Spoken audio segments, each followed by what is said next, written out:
Welcome students. Let's start our first topic, that is basic accounting terms, and our first term is business transaction. So what is business transaction is? It refers to a financial transaction. It refers to a financial transaction मतलब related to money. Financial का मतलब क्या होगा? Related to money. मतलब पैसे से related कोई भी ट्रांजैक्शन का मतलब क्या हुआ? लेन देन, मतलब पैसा दिया या फिर रिसीव किया आपने। और क्या बोल सकते हैं इसे? Economic event entered into by two parties, दो पार्टीज इसके अंदर होंगी। That initiates the accounting process, जो स्टार्ट कर देता है आपके अकाउंटिंग प्रोसेस को। Accounting process start of recording it into the books of account. Let's take an example of business transaction. अब जब आप दुकान के पास गए, आप किसी भी दुकान के पास गए और आपने बोला मेरे को एक मार्कर चाहिए। अब जब आपने मार्कर परचेज किया तब आपने उसे पैसे दिए होंगे, जाहिर सी बात है। तो पैसे देने का मतलब क्या हुआ? कोई एक फाइनेंशियल ट्रांजैक्शन होगी यहाँ पे। तो कोई भी ऐसी फाइनेंशियल ट्रांजैक्शन या फिर इकोनॉमिक इवेंट जो स्टार्ट करता है अकाउंटिंग प्रोसेस को, मतलब अकाउंटिंग प्रोसेस को स्टार्ट करने वाली चीज क्या है? कोई भी एक फाइनेंशियल ट्रांजैक्शन या फिर एक इकोनॉमिक इवेंट। इकोनॉमिक इवेंट होते ही आपका अकाउंटिंग प्रोसेस स्टार्ट हो जाएगा और यहां से ही आपका काम स्टार्ट हो जाएगा। एक और चीज मैं आपको बिजनेस ट्रांजैक्शन की रिगार्डिंग बता दूं, दैट इज अब जो ये बिजनेस ट्रांजैक्शन है ना, जब आप सामान खरीद रहे हो या बेच रहे हो, ये दो चीजों में हो सकता है। या तो ये कैश में हो सकता है या फिर ये उधारी में भी हो सकता है। कैश और क्रेडिट मतलब क्या हुआ? आप दुकान के पास गए, भैया मार्कर चाहिए, मार्कर की बजाय आपने बोल दिया लिख लो इसके पैसे, मतलब आप उससे उधार कराए, तब भी ये क्या हो गया? ये भी एक फाइनेंशियल ट्रांजैक्शन हुई, एक इकोनॉमिक इवेंट हुआ, और इकोनॉमिक इवेंट होते ही हमारी एक बिजनेस ट्रांजैक्शन हो जाती है। तो next term is account. Account क्या है? It is the record of business transaction. किसको रिकॉर्ड करना है आपने? जो बिजनेस ट्रांजैक्शन, ये उसे रिकॉर्ड करता है अकाउंट अपने अंदर। किसको? बिजनेस ट्रांजैक्शन को, अंडर अ पर्टिकुलर हेड, मतलब किसी भी एक नाम से वो बिजनेस ट्रांजैक्शन को रिकॉर्ड करेगा। It not only shows the amount of transaction, ये सिर्फ और सिर्फ अमाउंट ही नहीं बताता, but also shows their effect and direction, मतलब उस चीज से, उस एक ट्रांजैक्शन को रिकॉर्ड करने से क्या इफेक्ट हुआ है, क्या बिजनेस के अंदर क्या चीज हुई है, वो सारी चीजें कौन शो करेगा? ये अकाउंट शो करेगा under a particular head. Next term is capital. Now capital क्या होती है? आइए देखते हैं। It refers to the amount invested in the business by the owner. ये क्या चीज है? ये वो पैसा है जो बिजनेस के मालिक ने बिजनेस में इन्वेस्ट किया है। ये वो चीज है जो बिजनेस के मालिक ने अपने बिजनेस को स्टार्ट करने के लिए पैसे लगाए हैं, इन्वेस्टमेंट। अब ये क्या है? It can be in the form of money और मनीज वर्थ। अब ये मनी और मनी वर्थ का मतलब क्या हुआ? मनी का मतलब तो भैया पैसा। अब मनीज वर्थ क्या हुई? कोई भी एसेट दे देना। एसेट माने तो लैंड, बिल्डिंग, ये सब कुछ चीज, सारी की सारी चीजें क्या होंगी? वो कैपिटल कंसीडर करेंगे अगर उसे बिजनेस का मालिक इन्वेस्ट करता है बिजनेस में। Next term is drawing. Now what is drawing? अब ये ड्राइंग वो चित्रकला नहीं है ना, द ड्राइंग इसका यहाँ पे कॉमर्स के अंदर मतलब अलग हो जाता है। वो मतलब क्या है? आइए चेक करते हैं। It refers to the money और मनीज वर्थ, पैसा या पैसे के सिमिलर कोई और चीज, taken by the owner for personal use. अब इससे पहले हमने टर्म की थी कैपिटल। कैपिटल क्या थी? ये कैपिटल वो चीज है जो बिजनेस के मालिक ने पैसा लगाया है बिजनेस में। अब अगर मालिक पैसा लगा सकता है तो वो वहां से ड्रॉ भी कर सकता है। ये ड्रॉइंग वो है। रेफर्स टू मनी और मनीज worth taken by the owner for personal use. उसने अपने फैमिली के यूज के लिए या उसने अपने पर्सनल यूज के लिए वहां से पैसे निकाल लिए। Now next, moneys worth taken by the owner are valued at purchase cost. Now ये मनी वर्थ क्या हो सकता है?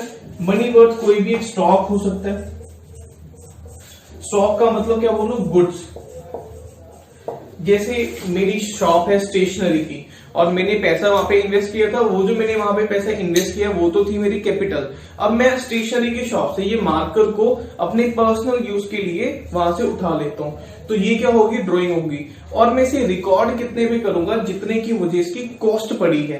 मैं इसे सेलिंग प्राइस के ऊपर रिकॉर्ड नहीं करूंगा। It will be recorded at purchase cost, मतलब इस ड्राइंग को हम प्रॉफिट के साथ रिकॉर्ड नहीं करते, हमेशा ये कॉस्ट पर ही रिकॉर्ड होगी। Next term is liabilities.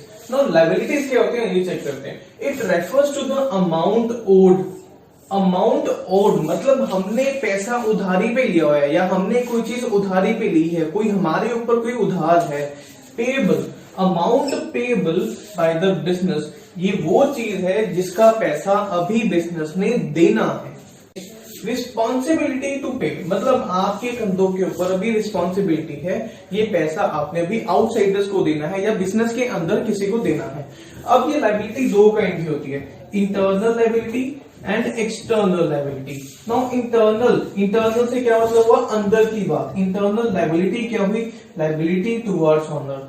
Now liability towards owner क्यों, बिकॉज मालिक ने बिजनेस को पैसे दिए हैं, जो उसने पैसे दिए उसे हम बोलते हैं capital, because owner has invested capital. तो कोई भी बंदा कहीं पे पैसा लगाएगा तो उसे रिटर्न में तो कुछ ना कुछ चाहिए होगा, तो ये क्या हुई उसकी इंटरनल लायबिलिटी हुई, liability towards owner. Next is external liability. External का मतलब क्या हुआ, आउटसाइडर्स, बिजनेस के अंदर के नहीं, बिजनेस के बाहर के लोग। तो एक्सटर्नल लायबिलिटी क्या होती है, liability towards outsiders. Now external liability is divided into two parts, that is non current liabilities and current liabilities. Now what is non-current liabilities? The amount of which are payable after a period of more than 1 year. यहाँ पे आपके पास time कितने हैं, 1 साल से ज्यादा का time है आपको इसकी पेमेंट करने के लिए।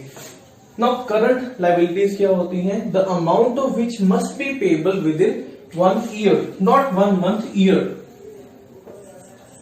within 1 year।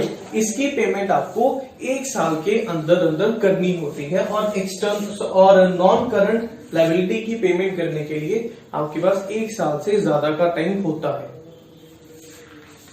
Now the examples क्या होंगे इसके, इसका एग्जांपल क्लियर हुआ, बिकॉज बिजनेस के ऑनर ने कैपिटल लगाई थी यहाँ पे, तो इसकी एक इंटरनल लायबिलिटी बनती है। नाउ नॉन करंट का क्या होगा, अब आपने लोन ले लिया बैंक से, मतलब लॉन्ग टर्म लोन ले लिया, तो वो क्या होगा, एक आपकी एक्सटर्नल लायबिलिटी होगी, बैंक लोन। और इसकी पेमेंट करने के लिए आपके पास टाइम है 5 इयर्स का। कितना टाइम मिला, मोर देन 1 ईयर, तो ये क्या बन जाएगा, non current liability. As in the case of current liability, तो ये क्या होगी, आपने कोई भी सामान खरीदा किसी से भी आपने कोई सामान खरीदा उधारी पे, तो उसके पैसे देने के लिए आपके पास 1 साल का समय होता है, तो वो क्या बन जाएगा, करंट लायबिलिटी, बिकॉज आपने उसकी पेमेंट 1 साल के अंदर अंदर करनी है। Next term is assets. Now what is asset, asset refers to property owned by the business. Business के पास प्रॉपर्टी का मालिकाना हक होना, वो क्या होता है उसका asset. In simple words, anything which enable the firm to get economic benefit in future। अब कोई भी ऐसी चीज जिससे बिजनेस को फ्यूचर में इकोनॉमिक बेनिफिट होगा, कोई फाइनेंशियल बेनिफिट होगा, वो सारी की सारी चीजें क्या है, एसेट्स होती हैं बिजनेस के लिए। एग्जाम्पल क्या है, लैंड, बिल्डिंग, फर्नीचर एक्सेट्रा, मतलब ऐसी ही बहुत सारी चीजें हैं, वो सारी क्या है, एसेट्स होती हैं। अब लैंड का मतलब क्या हुआ, लैंड जैसे जमीन को बिजनेस यूज कर सकता है, वहां पे अपनी बिल्डिंग बना सकता है। फर्नीचर को हम बहुत लंबे समय के लिए यूज करते हैं, तो ये सारे क्या है, हमारे एसेट्स होते हैं ना। Next is classification of assets. Now assets are classified into 3 parts, non-current assets, current assets and fictitious assets. Now let's see what are non-current assets. Non-current assets are those assets which are held by business not with the purpose of resale, मतलब बेचने के लिए वो नहीं रखे गए हैं business में, but are held to facilitate business operation, मतलब बिजनेस के ऑपरेशन को अच्छे से चलाने के लिए, अच्छे से बिजनेस को ऑपरेट करने के लिए हम नॉन करंट एसेट्स को रखते हैं। It is clear? Now non-current assets are of 2 kinds. Non-current assets are of 2 kinds. One is tangible assets and next is intangible assets. Now tangible assets are those assets जिन्हें आप touch कर सकते हो, and intangible assets कौन से assets होंगे जिन्हें आप टच नहीं कर सकते। Now the next one is current assets. Now what are current assets? Which current assets are those assets which are held by business, with the purpose of converting them into cash within a short period of time।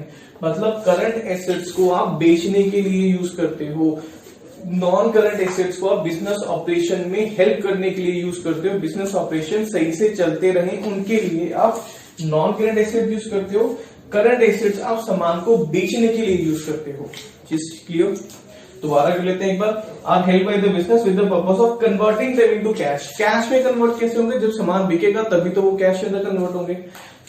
Next third classification is fictitious assets. Fictitious assets are the losses और expenses. कोई ज्यादा amount के आपने खर्चे कर दिए। ज्यादा amount के खर्चे कैसे?